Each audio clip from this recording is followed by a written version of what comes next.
you tired of being stuck in the past with repeating life circumstances? Are you sick of the bombard of negative thinking, experiences, and the feeling that life will never work out for you? Or do you feel down, just have low moods and always discounting the positives in life, or just can't accept compliments? Or you're feeling tired, stressed, or overwhelmed with life's challenges? Or maybe you're at your wit's end with anxiety or even depression and just can't see a way out? If you've answered yes to any of these questions, then this masterclass will absolutely help you. Please listen on. So, hi, my name is Zoe Patey and I'm an empowerment coach and a law of attraction teacher. And a warm welcome to this masterclass of Unlock the Power of Our Thoughts to Create an Abundant Life. I'm really happy you've downloaded this masterclass because I've been really excited about creating it and I've been looking forward to sharing it with you guys. And it's a topic which I've personally seen transform not only my life but also my clients' lives. And the best part about this is we are 100% in control of the outcome of it. So this masterclass is around 35 minutes long, and there's also a workbook to work through either during the class or afterwards. But since you've downloaded the class and of course the workbook, just watch it as many times as you can along your journey, because repetition is key if we want to change our thoughts. So first of all, why is it important to understand how the power of thoughts can affect our everyday life? And can they really? I know some of you have heard about the law of attraction and what we ask for or receive, or thoughts become our reality. But putting that aside for a moment, understanding how simple thought can determine how we show up in the world, how we feel about ourselves and how we feel about others, and how we perceive the outside world, this can just stem from what we are thinking. And as the great Norman Vincent Peale said, change your thoughts and you can change your world. So before we go any further, let's look at what transformations you can get for this masterclass today. So we're going to look at learning how to control your thoughts to influence the way you live your life. Take back your power by becoming the master of your own mind, which will create an abundant life for you. Change your feelings and eliminate triggers that will set off those negative feelings. And both these outcomes will provide you with a greater level of peace in your mind. Leave your pre-programming in the past and learn how the past has no power over the fabulous future you can start creating today. And identify the squatters that live in our minds and sabotage our thinking, and learn how to stop them in their tracks by learning to create healthy and a more productive thoughts to put you back in the driving seat to create your best life. So, ready to get started? Let's crack on then. So before we do a deep dive, let me tell you first of all about my journey and how becoming the master of my own thoughts has not only transformed my life on how I felt about myself, and I did a 180-degree turn in my life direction, including leaving a 20-year career behind me to follow my life passion of helping others, my coaching business. All this within 9 months of learning how to unlock the power of my thoughts and severing my thoughts from the past that really set me free. And if it can work for me, it will work for anyone, I can promise you that. So it can seem overly simplistic to say that thought creates our experience. And most of our thoughts are so invisible to us, they don't look like they generate our personal reality. And when I tell my clients their experience comes from thought, only some see the simplicity of this explanation and actually miss the profundity of the implications of it. So the understanding is then initially dismissed as unhelpful. Others seem to struggle to see that thought has anything to do with creating the experience, and instead they see their experience as sourced from outside of them and the result of circumstances and external situations. So I was that way for many, many years, and I thought my suffering came from outside of me. And I believed if I had a different partner, more money, then I'd be happy. Then I shifted my focus to fixing myself. If I was less shy, maybe, less anxious, less sensitive, experienced less self-doubt, then I'd be content, right? But I failed to notice that my experience changed independent of my partner, my finances, or my personal character traits. Sometimes I would be madly in love with my partner, and then other days I would want nothing to do with them. They were the same person, but I didn't see how my state of mind changed my quality of thinking, and that shifted with it. Some days I wouldn't feel insecure, I would feel great about myself, but other days I would feel crushed by self-doubt, self-loathing, and I was obviously the same human being, but it didn't occur to me that the quality of my thinking was the source of my experience. Instead, I assumed there was something wrong with me and it needed to be fixed. And at the time, I did not understand that my natural state is loving. I thought I had to work on myself to get that good feeling state. And this was before I had the extended experience of a quiet mind in which I was flooded with wonderful feelings of open-heartedness, goodwill, love and peacefulness. There was also a neutrality present in which there was no good and bad. There was just simply was. And I had personal thoughts that would come and go, and they would seem like blips on a little radar screen. And I didn't give them a lot of thought or meaning. I would just let them, I suppose, float by, really. And I also had all the personality traits that I previously thought I needed to fix. And in this state of mind, however, I had no desire to change them, as I knew they had nothing to do with my value, my worth, or my happiness.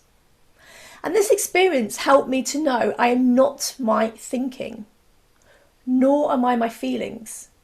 My essence is loving, and the only thing that gets in the way of me experiencing my essence is when I lose my neutrality and get caught up and identified with right or wrong thinking.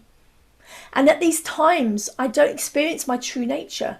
And when this occurs, the best thing I can do is just relax and let my thinking settle until I can once again re-experience the natural state of love that's inside of me.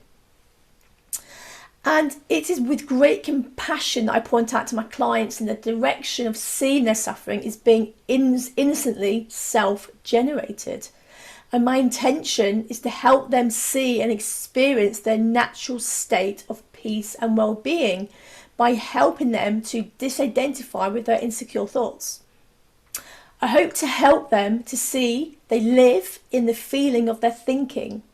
And when their personal thinking settles, there's an impersonal level of thought available to them that comes with a beautiful feeling.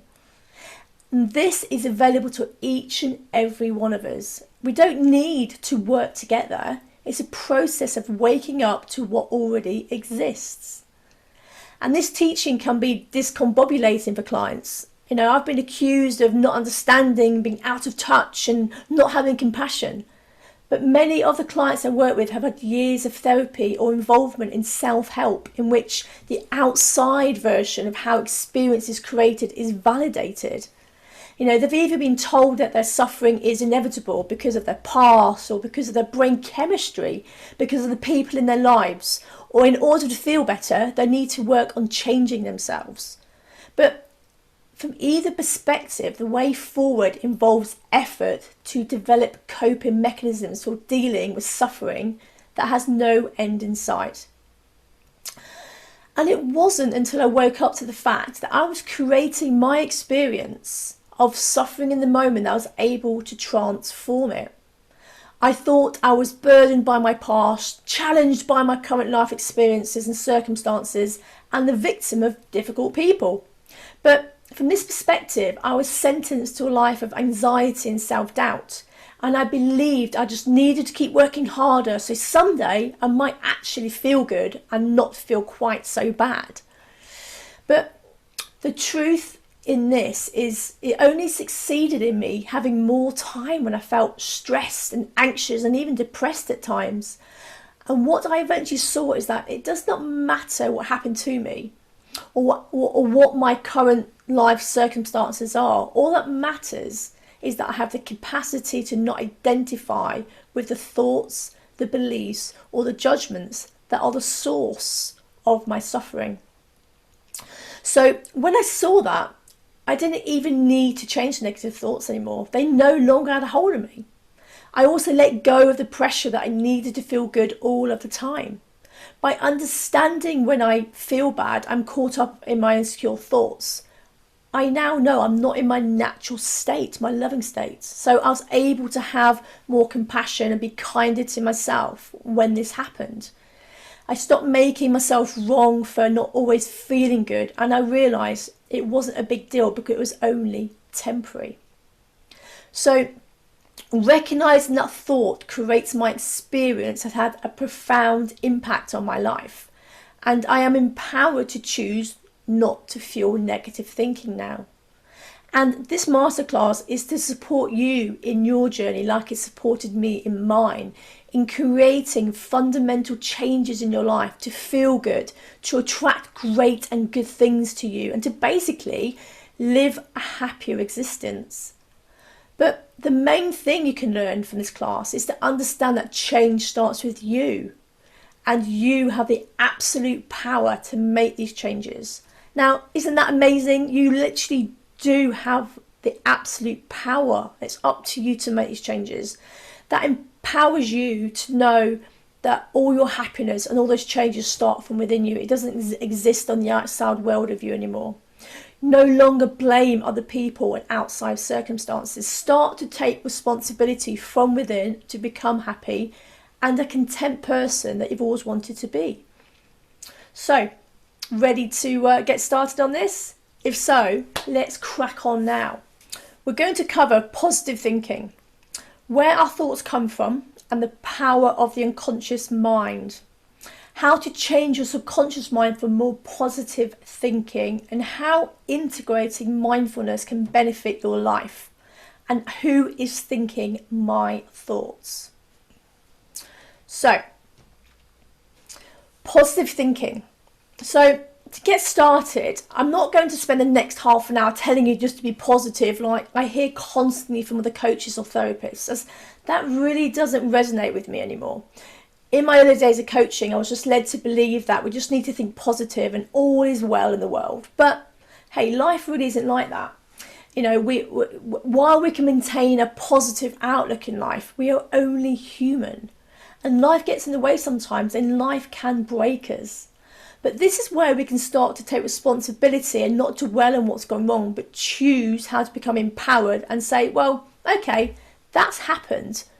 What do I need to do now to rectify it?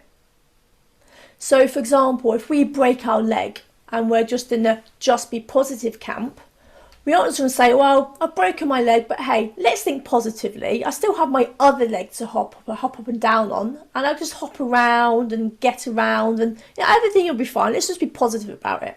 No, that's not going to happen. So we're going to deal with our broken leg. We're going to feel sorry for ourselves for a moment or two. We're going to take ourselves off to hospital, and then we're going to decide, okay, what are we going to do about this now? What's next? How can I adapt my life for the next 6 weeks, etc.? Where's the positive outlook?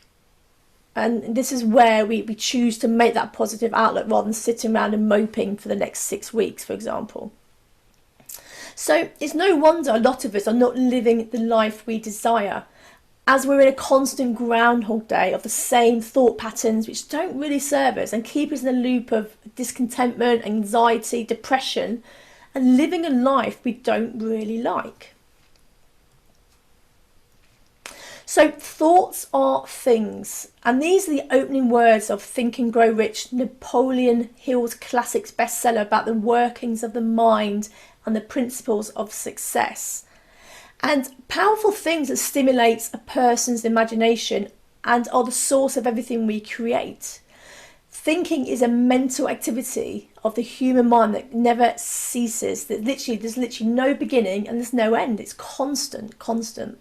So our personal thoughts are the intellectual expression of an electrical energy that flows constantly through the human mind, and our thoughts are the ignition for everything we do. So the majority of a person's thoughts are automatic and arise from the subconscious mind. And we do not consciously choose most of our thoughts. They simply appear in that constant flow of mental chatter. The thoughts we actually think are the ones we focus on. The ones that catch our attention, which often come with a strong feeling attached to them. These are the types of thoughts that we act upon. And these are often repetitive patterns of activity that deliver similar results and basically leave a person with a recognisable life and a very predictable future. So we can, however, change our life if we learn to use our mental faculties deliberately. And the first thing to recognise is if you're running your life 95% of the time with the subconscious mind, we now, through science, have found our thinking takes 95% of our waking lives, which means 95% of the time you're operating through the subconscious programs, preconditioned programs, the subconscious mind being you, your wishes and your desires. These only work 5% of the time. And with this in mind, it means we're on autopilot 95% of the time. So is it not then important to understand that what thoughts are slipping into our minds are ultimately projecting out into our world? And why does it matter? So most of our thought processes originate from our subconscious mind and are often outside of our conscious awareness. And the little voices we have in our head, such as, I'm not good enough, this won't work anyway. These are the thoughts we continuously repeat to ourselves. And when we're trying to control these thoughts, we usually approach them from a logical, rational standpoint. But the problem is, these thoughts are sometimes not based on current logic, but stem from our childhood, from a time where different logic applied. An example of this is a fear of spiders, and a fear of spiders that can come from our childhood. For example, we might have watched one of our parents scream frantically and jump on the table when they saw a spider. And that's where our subconscious mind learned spiders are dangerous and something to be afraid of. Now, this logic made sense to when we were a child, and now that we're an adult, we must know that spiders are actually not dangerous. And even though this logic into our adult mind makes sense, we are probably still afraid of spiders because this adult logic doesn't apply to our subconscious mind. And that's what makes changing our thought processes so hard. And to make it easy, we have to initiate the change where these thoughts originate from, the subconscious mind. So let's look at changing your subconscious mind for the more positive thinking and stop self-sabotage. If you can rewrite the negative programs in your life and change it to positive behaviours, this means 95% of the day will not be sabotaging yourself with negative programs. Your positive programs will subconsciously run your life and take you to whatever those programs are organised to take you. And to reprogram the subconscious mind is a long process because the conscious and the subconscious mind is a separate entity and not one. And the belief was that if I can make you aware of something or bring consciousness back into your life, then this new awareness or understanding will automatically change the programs in your subconscious mind. However, this is not quite true. You actually have to repeat the new behaviour all the time, a bit like learning your times tables, and then it will ultimately work. It takes an average, however, about 66 days to reprogram the conscious mind, so it is a lengthy process.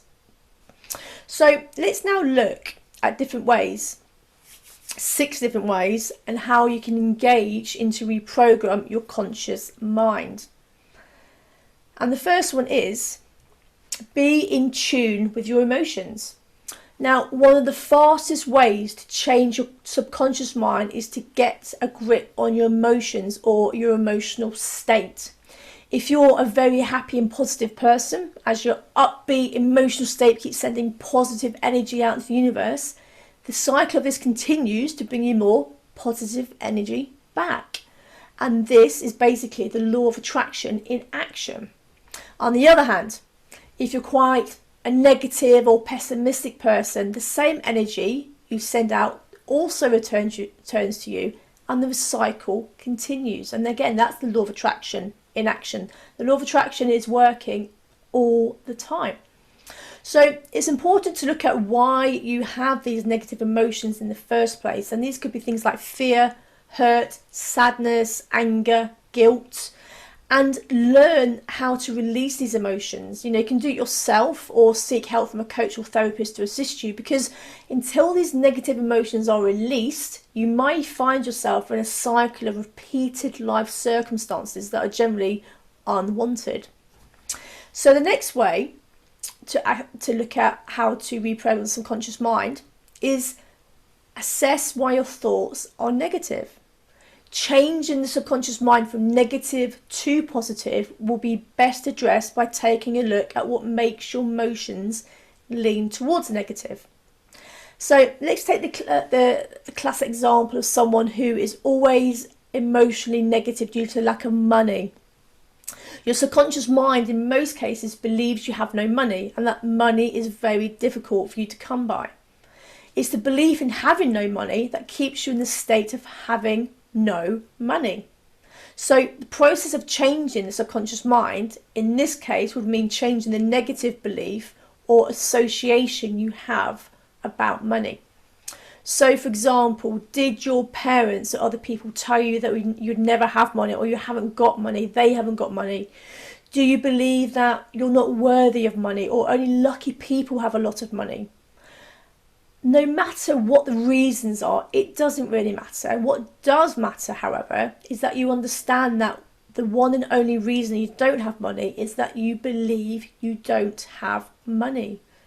So by changing your subconscious mind and your belief about money to that of having money and believing, money will start to come to you easily instead of the opposite. The reason for this is you're changing your vibration, you're changing your frequency.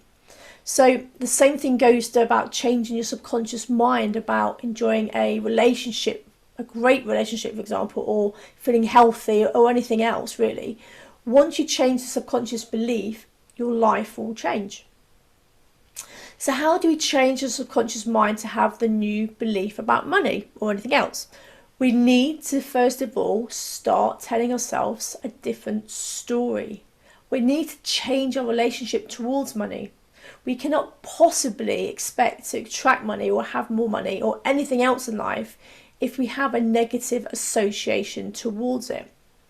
So removing these limiting beliefs or limiting decisions about money or anything else, removing the outdated programs that was most likely given to us in our childhood, start creating a new program which is empowering. And in the workbook that accompanies this masterclass, there's an exercise in there that teaches you how to establish your limiting beliefs or limiting decisions and how to work around them. So check that out afterwards. The next way, number 3, is affirmations or afformations. And I'm sure you've all heard of affirmations, and that's how it's advised to repeat positive statements daily to change your subconscious mind.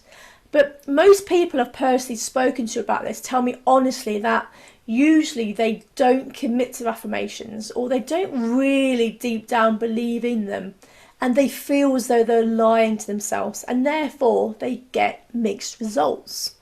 Now, while affirmations do have their place to start us on our journey of telling a new story and to help us start to align our thinking to a more positive mindset, there is another way which is even more empowering, and that is affirmations.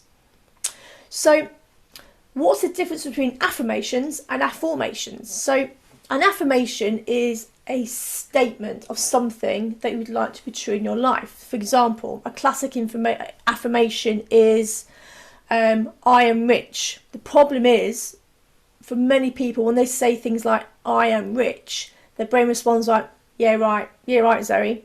And that means you don't believe these positive statements that you're actually telling yourself. However, an affirmation is an empowering question that assumes that what you want is already true or has already happened. So for example, in this case of saying, I am rich, you could affirm, why am I so rich? And then using your brain's embedded presupposition factor, which means your brain is programmed to search for answers to the questions, your mind starts to search for the answer to your new question, which then causes your mind to focus on what's right with you and what you have, rather than what's wrong and what you lack. And this is one reason over 250,000 people call affirmations the missing piece to life of health, wealth, love and happiness. And with affirmations, it's key to know what the difference is between helpful and damaging questions, and why do these lead to different results. So most people unconsciously go around asking themselves negative, disempowering questions such as, why am I so stupid? Why am I so fat? Why can't I lose weight? Why can't I make more money? So when you ask lousy questions, what do you get? Well, lousy answers, and that creates a pretty lousy life. So affirmations are empowering questions that immediately change your subconscious thought patterns to negative to positive. And by changing your beliefs about yourself and your relationship to the universe, this in turn allows your mind to focus on what's right about you, rather than continue to focus on what's wrong with you. So get writing your own affirmations. Write them down somewhere so you can see them every day, and the ones on the screen are some good ones to get you started. Okay, number 4, turn off the TV. Quite simply, turn off the TV. And I'm serious about this, turning off the TV. Don't watch the constant bombardment of negative news programs. I can't stress this enough, really. Every time you watch a news program or look at the newspaper or even listen to the news programs on the radio, you're submerged in your subconscious mind in a pool of negativity, hatred, despair, war, violence, crime, pain, poverty. You may as well be addicted to all the negativity I've just mentioned, and you're probably not even aware of it. And the news media makes a lot of money out of negativity in this world, and most people feed on it, and they feed on the negativity for their entire lives. So no wonder so many people live in poverty, and there is so much hatred, crime and war in the world. We see it, we believe it, and the more we think it, the more it continues. So while you continue to watch the TV and absorb all the negative stats, you end up becoming one yourself. You may not be aware of it, but your subconscious mind is literally feeding off everything it sees and hears from the moment you're born to the moment you die. And if you feed it thoughts of worldwide unhappiness and pain, you become one of those stats of that world in pain. Number 5, feed your mind, forget your past. So the best thing you can do in regards to changing your subconscious mind is to feed it the positive energy by thinking positive thoughts, literally about anything, and feed it feelings of love, not feelings of hate towards your neighbour or someone else from the past that has hurt your feelings. Forget about the past, leave it in the past, and move on to a brighter future with a fresh bunch of new thoughts and feelings. And you can do this if you believe you can. Turning off the TV is a step in the right direction. And changing your subconscious mind has only been a problem for you and the rest of the planet because you've been misguided somewhere along the way.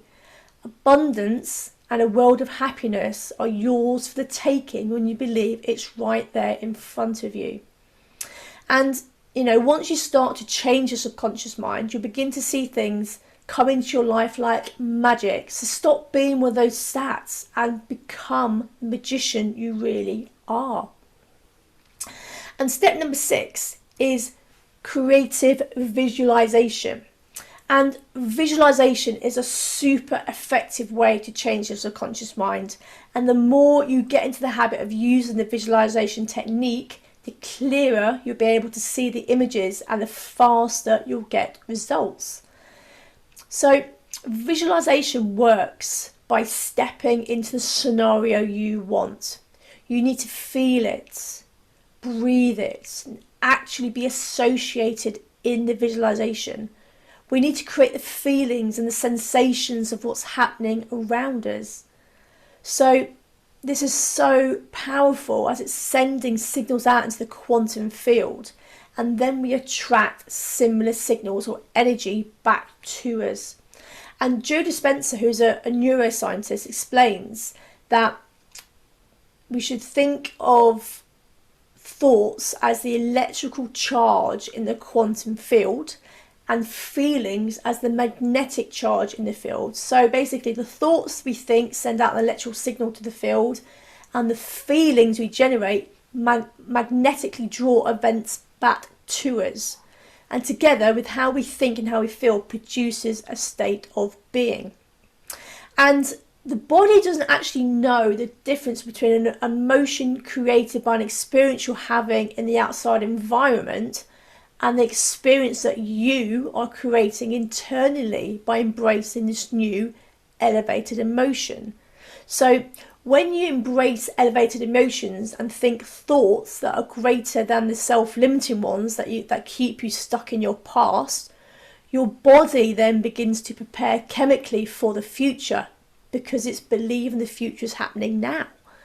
And these elevated emotions have a higher and faster frequency than base emotions such as guilt, fear, jealousy, sadness, anger. And since all frequency carries information, when we change the frequency, we change our energy. How amazing is that? It really is. And that new energy can then carry new information and a new consciousness or set of intentions or thoughts.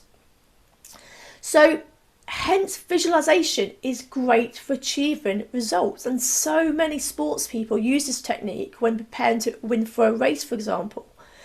And you can view, there's hundreds of guided visualizations on YouTube to easily get started, so pop on there and have a look and download some. Or actually, if you're interested in receiving a free visualization, I've personally created one. And if you want to add yourself to my Awaken the Woman Within community on Facebook, let me know you'd like a free copy, and I would be happy to send you one to listen to as a free gift from me. So pop on there and have a look. So the next thing we can look at is looping thoughts. And looping thoughts is a key one. And so looking at how our thoughts loop around us and then keep us going in a vicious pattern that keeps us basically imprisoned in our cycle of negativity. A thought loop creates a feeling, then a behaviour, and then back to another thought, hence the thought loop model. So our thoughts control and dictate our feelings control and dictate our actions control and dictate our events, and then we loop back to prove the original thought. So when you keep repeating a negative thought loop, it then becomes part of you, and you may feel you can't stop it, for example. So a thought is, I'm so tired, I'm so drained, I've got no energy. You then feel drained, you feel fed up. And when you feel drained and you feel fed up, you stop doing anything and you stay in bed, you stay on the sofa, you don't move. And then this leads to your thought of, oh God, this is so tiring, I feel really rubbish about myself. And then we go back to the original thought again and go for the whole process again and again. Who can resonate with that? So if you created a negative thought loop, you can also create a positive thought loop, which will result in a healthier and more positive behaviour, for example. So, thought, I have great coping skills and I have an abundance of energy. That's going to make you feel what? Motivated and more determined. And then you're going to want to take action, do something more, do it again, move more. And then your thought comes back to, I feel good, I've got this. So how many of you can relate to that? How many of you can honestly say you've created your own bad mood just from the overthinking and creating that vicious thought loop? So if we've created a bad mood, then we are in control of creating a good one. The choice is yours. So when you keep repeating thoughts over and over, you'll get the same feeling and the same outcome because your mind only responds to the words you tell it. And here's an exercise for you. So when you catch yourself in a thought loop, to get a more positive feeling when you're in a negative thought loop, first of all, stop and just tell yourself to stop. And this is the hardest step, as catching our negative thinking consciously is the most important step. Then taking a couple of deep breaths and choose to reframe your thought. And this could be by repeating over and over the same thought, the same positive thought. And then this in turn will create the same positive feeling, which will then result in a better outcome. And if you get to the habit of doing this daily, soon you won't even need to think about it. It will just become natural to you and ingrained in you. And whilst in the beginning it feels like hard work, just keep going. As if you stop, you won't create the change. And it's hard to start with, as we're consciously catching our thoughts. We start to use more than the 5% of our conscious mind, but after a while we become automatic, we become automated, and you'll automatically start having more empowering thoughts, or at least catching them a lot quicker before they start getting into that thought loop. And the reason for this is our brains are literally hardwired with like grooves in our repetitive thinking. And when you start thinking something different, a new habit or belief, we start creating new grooves in our brains. And this is neuroplasticity at its best. But until these grooves get thicker from following the new habit, then it's easily and comfortable to fall back into the old, more ingrained grooves. I suppose it's a bit like a train being steered onto new tracks. It's easy for the train to skip back onto its well-worn, more familiar tracks, then starts to make its new journey on smaller, less stable ones. So perseverance is key. And as they say, you don't get a six-pack by going to the gym just once. In your workbook, you'll find an exercise under looping thoughts that will guide you on how to reframe your negative thoughts in more detail. So check that one out. So I'd now like us to look at mindfulness. And mindfulness is other ways to start taking control of our thoughts in a conscious state, which in time then becomes unconscious. And this all begins with awareness of what we're actually thinking. Becoming mindful, for example, of our internal chatter, being able to distinguish between what automatically arises and what is consciously arising.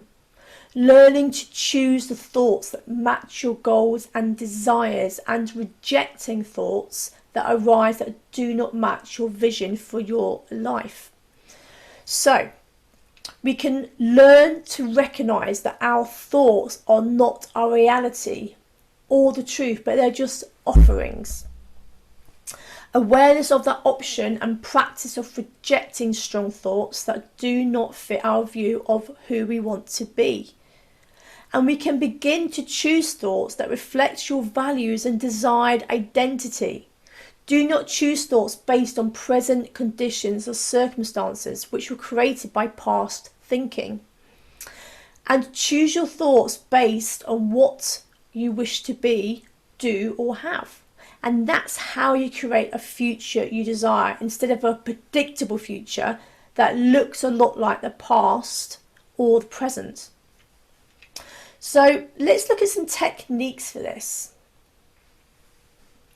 So things like noting or labelling is a powerful way to acknowledge our thoughts and letting them go.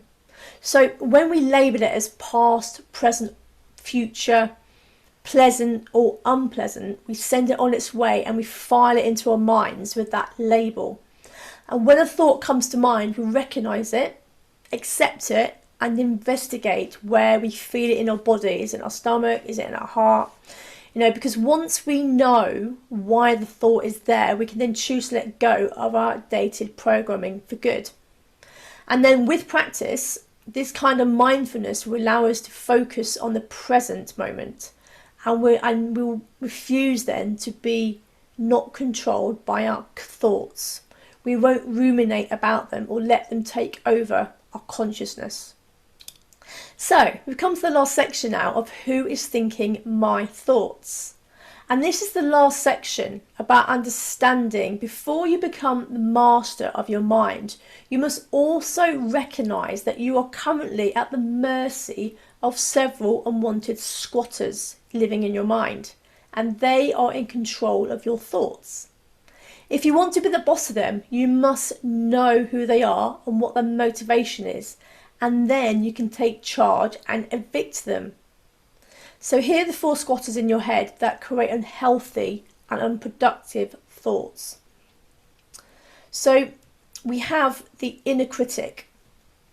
This is your constant abuser, who is often a mixture of other people's words, many times your parents' words, thoughts that have been created based on your own or other people's expectations, comparing yourself to other people, including those in the media, the things you told yourself as a result of painful experiences such as betrayal and rejection, and your interpretation creates your self-doubt, self-blame, which are most likely undeserved in cases of rejection and betrayal. And the inner critic is motivated by pain, low self-esteem, lack of self-acceptance, and lack of self-love. So why else would this person abuse you? And since this person is you, why else would you abuse yourself? Why would you let anybody treat you this badly? So the next one is the worrier. And this person lives in the future, in the world of what ifs. The worrier is motivated by fear, which is often irrational, and this has no basis. And occasionally, this person is motivated by fear of what is happening in the past. It will repeat itself in the future. A bad relationship, for example. The next one is the reactor, or the troublemaker. And this is the one that triggers anger, frustration, and pain. And these triggers stem from unhealed wounds of the past. And any experience that's even closely related to the past wound will set themselves off. And this person can be set off by words or feelings, or it can even be set off by sounds and smells. And the reactor has no real motivation and has poor impulse control. And they are running on past programming that no longer serves them, if it ever did, to be honest. And the final one is the sleep depriver. And this can be a combination of any number of the different squatters, including the inner planner, the rehasher, and the ruminator, along with the inner critic and the worrier. And the sleep depriver's motivation can be as a reaction to silence, which, he fights against, hence you can't get to sleep. Taking care of business you've neglected through the day. Well, you haven't taken care of it during the day. Let's talk about it now while you're trying to sleep. Self-doubt, low self-esteem, insecurity, and generalised anxiety. And everything as well that's listed above for the inner critic and the worrier as well. So the question is, how do we take control of these squatters? You are the thinker and the observer of your own thoughts. You can control your thoughts, but you must also pay attention to them so you can identify who is running the show. And this will determine which technique you want to use. So begin each day with the intention of paying attention to your thoughts and catching yourself when you're thinking undesirable thoughts. And there are 2 ways to control your thoughts, one of which I've mentioned already. So we've got A, which is interrupt and replace them, or B, eliminate them altogether. So I haven't got time to cover these techniques in this class, but the exercises will be in the workbook that is included. So please do take the time to work through it, as it is you that can evict these squatters, that you'll then see the empowering changes in your life. I can absolutely promise that. And so, wow, that's brought us to the end of this masterclass. And I truly hope some of this has resonated, or all of it has resonated with you, and I trust you will also work through the workbook that accompanies this class, because then you'll receive the full transformational benefits that are available to you if you should choose. If you have any further questions, please do get in touch, or if you'd like to delve further into making empowering changes in your life, not only with thoughts but anything else, please do drop me a message or email me, as I'd love to jump on a free discovery call with you to help support you with any area in your life that you would like to make fundamental changes in. I also offer group and also one-to-one law of attraction coaching, can help you with your thoughts and reprogramming of your mind. And often putting in some very simple strategies into your life can shift your life in ways you would not believe. So that's it, guys. Please also do sign up to my Facebook page, Zoe Patey Coaching. And also I've got a new community on Facebook called Awaken the Woman Within. And in these groups you receive daily and weekly life-changing content, so please do sign up. And again, if you sign up to the Awaken the Woman Within community, you can request the free visualization should you so wish. So that's it, guys. Hope you enjoyed the course. Please crack on the workbook. Any questions, you know where I am. Bye bye for now.